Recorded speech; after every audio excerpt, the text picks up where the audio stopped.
অনুযায়ী লঙ্কাটা দেবেন, কারণ আমি যেহেতু একটু কম লঙ্কা খাই, আমি একটা লঙ্কা এর ভিতরে দিয়েছি, কারণ আমি এটাতে আর শুকনো লঙ্কা বা কিছু ইউজ করবো না। আপনারা কালারের জন্য কাশ্মীরি লঙ্কার গুঁড়ো ব্যবহার করতে পারেন, আর এটাতে কাঁচা লঙ্কাই যাবে মেনলি এই বাটাটায়।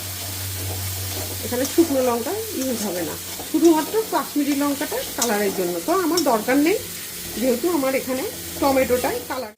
এইবার এই মুহূর্তে আমি যে এটাই কাজু বাদাম বাটাটা রেখেছিলাম, সেই বাটিটাই অল্প একটু জল নিয়ে এটা অল্প করে দিয়ে দিচ্ছি এর ভিতরে। তবে এটা একটু জল দিতে হবে, আমি একটুখানি কষাবো, তারপরে ওই জন্য একটু জল দিয়ে দিলাম। মশলাটা তলায় লেগে যাবে, যেহেতু কাজু বাদাম পোস্ত আছে ওই জন্য। দেখুন কি সুন্দর একটা কালার নিয়ে এসছে। এই যে এইরকম। এটা আমি হলুদ টলুদ কিচ্ছু দেবো না কিন্তু। দেখুন এইবার দেখুন আস্তে আস্তে তেল ছেড়ে দিয়েছে, দেখেছেন আমাদের রান্নাটায় কি সুন্দর তেল ছেড়ে দিয়েছে, এবং মশলার কালারটাও খুব সুন্দর হয়েছে।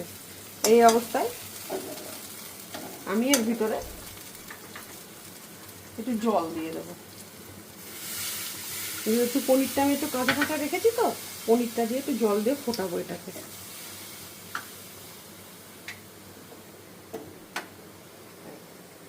এইবার পনিরগুলো ফুটে উঠলে পনিরগুলো আস্তে আস্তে এর ভিতরে ছেড়ে দেবো।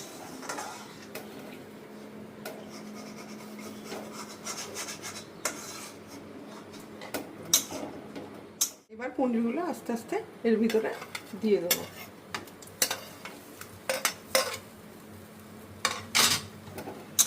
এইবার এর ভিতরে আমরা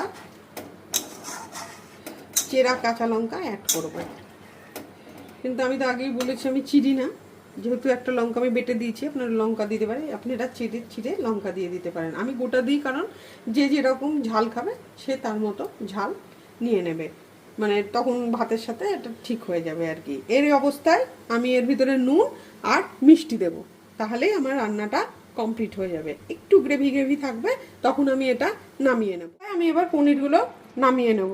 এবার ওপর থেকে একটু গরম মশলা অ্যাড করে দিলাম। আমার এই নতুন পনিরের রেসিপিটা তৈরি হয়ে গেছে।